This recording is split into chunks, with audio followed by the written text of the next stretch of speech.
Device. Comment regarding other P-pop groups that are rising now. How do you feel? Siyempre, sobrang saya po kasi before when we started earlier mga pandemic, parang konti pa lang po yung mga Wala groups. kang may alam kung anong P-pop nun masyado. Wala Di ba? akong Oo, alam. parang- Ilan pala. And we're just so happy na there's a lot of groups na po talaga and a lot of artists that is trying to lift up OPM music around the world.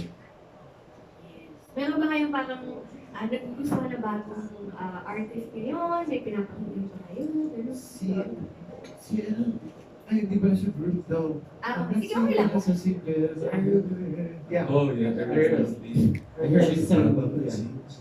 Okay. Ako, bago, andun ako sa side na, Ben pa rin. Why not? Oo. Ang ganda talaga ng songs na Ben, in October, ayun, sila early was the... Ganyan sa Kung sabi yung pag-rise ng year, The Ones. may vibe nga ng The Ones yung bago yung song. Enjoy, parang boy band feel na parang ni-imagine ko nga, nag-ano na rin kayo, gitara na kayo, tsaka nag-drums na kayo, parang nag-band na talaga. Malay nyo sa mga susunod na may gitarista na. Iba na yung sumasayaw at nakakakanta. Kami taga-tugtog na lang. Sino pa mga pinapakinggan nyo? Ako, pinapakinggan ko usually Arthur Neri and Earl Agustin, Yun din. Jason Rafael. Yan. Cup of Joe din pa. Cup of Joe, yes. Yes. Of course, Cup of syempre, Maki and Nameless Kids. Yung dalawang yan po talaga. Okay. Ito naman comment from YouTube.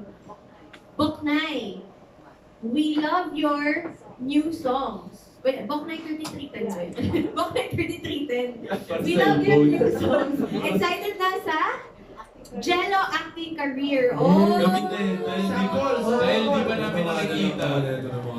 Kahit Di pa namin nakikita, promise. At kailangan na lang ako. Hindi kayo nagkomentuhan tungkol dun sa... Nagkakwentuhan po, pero Wala lang sound. Nung nasa US kami, may script reading siya. Sabi namin, parinig mo sa amin. Oo. Sabi ni Aki kasi di ba, Dictator na kayo eh. may mga bibig kaming tips. Oo. ayaw niya talaga ipakita sa amin. Bakit? Nahihiya Ewan ko, Yun ka? yung first time ko, tsaka wala rin talaga akong kailang workshop. Basta, sana lang. Ganun. Kaya natutulungan ka raw nila. Pero baka na shy siya. Nagtatanong po siya. Pero Baka naman nagtatanong siya. Literal lang magtatanong siya. Ayaw niyo gawin yung ayaw niyo Walang gawin sa demo. anak ko. Walang demo. Theory lang. Oh, okay. So, lahat pala tayo masa-surprise na lang pag lumabas Yes. ang Yes po. For Bad Boys and Me. Pero dahil pag pinanood na yung mga episodes, kasama ka namin. Dapat may reaction video. Reaction. Yes, Oh. yes. Oh. Sige daw, sige. Uy, uy, uy! I think excited na si Ako. Ito naman. Ayan, may bagong comment. Sige, gusto nyo kayo naman Go. Rhea, from Ate Rhea ba yan? Si Ate Rhea, come back to the US. North America needs to see BGYO perform live. Hello, Rhea. Okay, that's right. What's my favorite word? We're, Will, sana, soon. tomorrow, see you. Tomorrow, see you tomorrow. Abangan po natin ang BGYO sa North Sana this America. year. Sana this year. Okay, this one is, I think we're down to our last question. Okay, this is from Certified Kapamilya. Ito, humingi kami ng tanong sa X sa mga followers namin at ito ang napili namin. From Roxy Foxy _26. Was there a time that you doubted yourselves and how did you deal with it? Isipin mo natin, anong time kayo nag-doubt sa self? What time? Maraming beses. Marami, oo, marami. Hindi ko lang yung specific na reason ba, ano yung dinadoubt ko sa sarili ko. Pero may mga times talaga na ganyan, na parang hindi ka believe sa sarili mo, na parang bakit hindi ko na-achieve yung ganito. Pero itulog mo lang, tapos kinabukasan, parang babalik pa rin yung motivation mo sa sarili mo. Hindi, kaya ko to. Para, kasi feeling ko yung mga nanonood, makakatulong to sa kanila eh, na kapag sila rin nag-doubt sila sa sarili nila, ano yung parang, Ano yung doubts niyo ba sa songs niyo? Ano yung saan kayo insecure? Kasi baka sila ganun din at makarelate sila. Ako sige, ang una na ako, pag may times na parang na-insecure ako pag yung nafe-feel ko na bakit parang ang baba ng boses ko, gano'n, parang nahihirapan ako i-achieve yung finals. Naiingit ako sa isa dyan, gano'n. Hindi, syempre may mga gano'n. So parang iniisip ko sa sarili ko na bakit di ko kaya to. Pero yun nga, parang at the end of the day, mas kilala mo yung sarili mo, mas alam mo yung kakayanan ng boses mo. So, yun, kailangan mo lang siya tanggapin. Anyway, kumbaga. Skills. Yes, pero pwede pa rin naman siya mangyari. So, ayun, hanggang ngayon, nag-aaral pa rin ako kahit sa bahay. So, pinapractice ko pa rin yung vocal skills ko. So, ang solution mo is kung insecure tayo sa skills natin, sa kakayahan natin, practice mo lang practice. Improve ka lang. Tsaka, if na-insecure ka sa sarili mo, parang mas okay na malaman mo kung gaano ka ganda yung skills na meron ka, na hindi naman kaya ng iba. So parang mas i-appreciate mo yung sarili mo. And if you're having a bad day is only 24 hours. Tomorrow is a new day. Mars. Galing ah! Wow, tama ko. A bad day is only 24 hours. Kinuha mo yan ah. Parang nakita ko Hindi, na nadaan ako sa ko yan. TikTok eh. May point. Oo nga naman. Sinave ko yan eh. Lilipas din.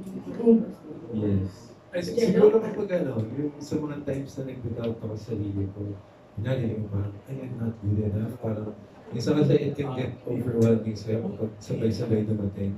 So, feeling ko ang pinakasagot na nagagawa ko rin kapag sa mga times na kahit mahirap is isa-isahin lang. And parang, it's okay to ask help from others. Mas okay na huwag solo rin. Tsaka, lagi mo tignan lahat ng mga magagandang bagay, simulang umpisa na yung iba, pinapangarap na ngayon, tsaka yung, kumbaga, appreciate everything, ang mga sa paligid mo. Ito po yung inspiration na doon sinabi niya, one step at a time lang dapat, it's okay to ask help from others, diba?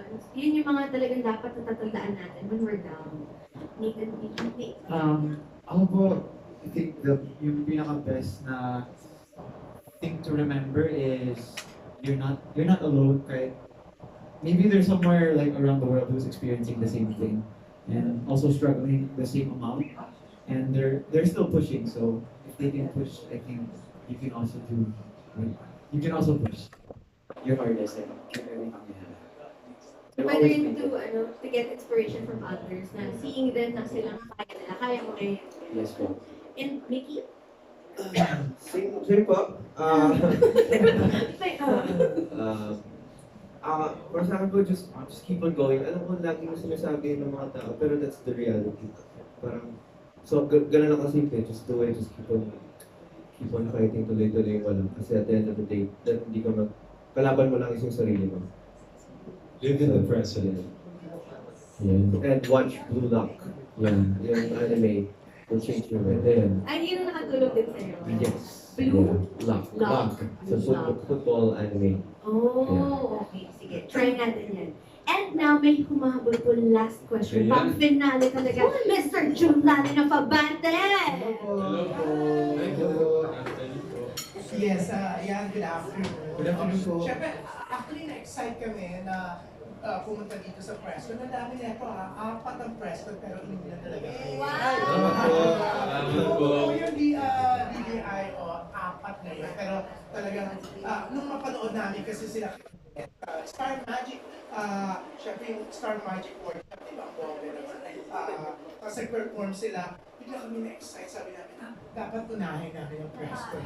Ang galing-galing. Pero yung nga kanina papasok ako, napansin ko, DJI, in fairness to him, may nakasalubong ako, eto siya. Si Abby.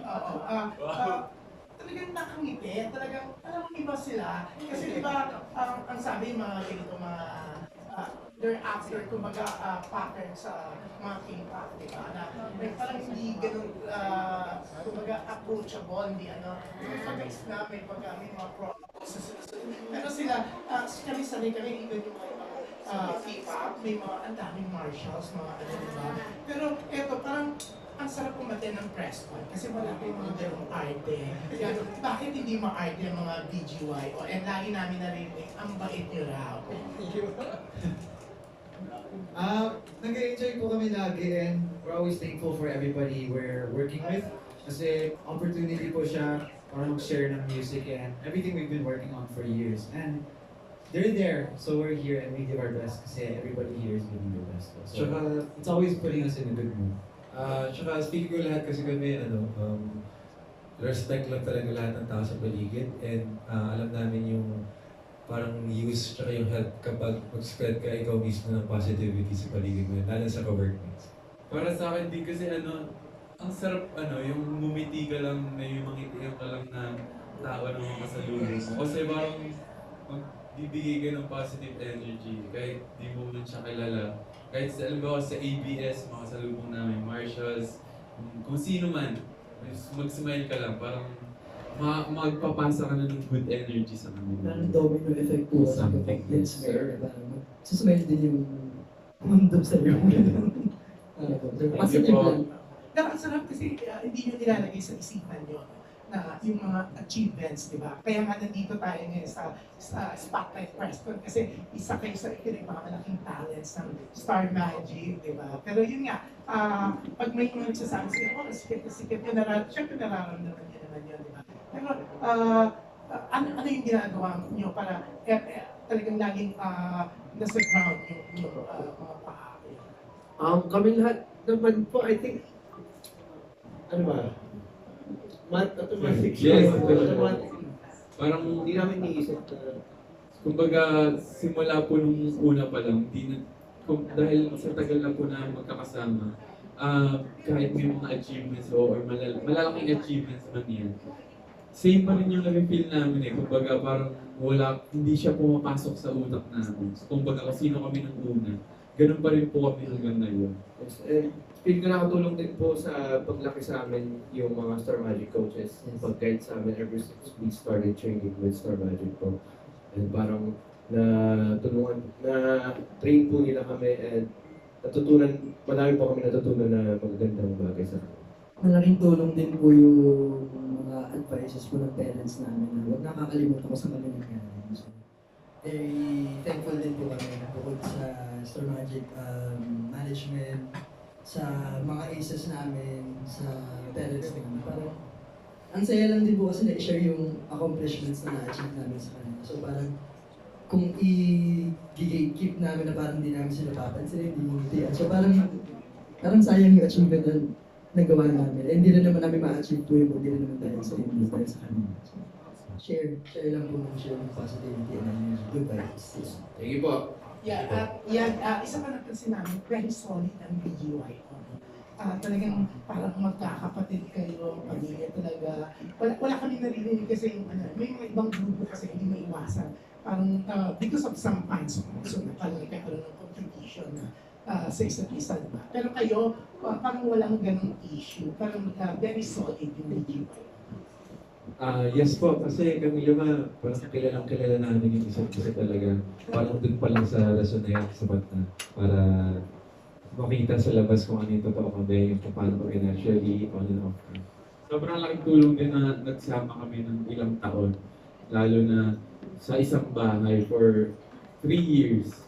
So doon talaga namin nakilala yung bawat isa, bawat kibot ng bawat isa. Ayaw at gusto ng bawat isa. Congratulations. Salamat po. Salamat po. Thank you, DJ. Salamat po. Thank you, Salamat Sir po. Jun Lalit.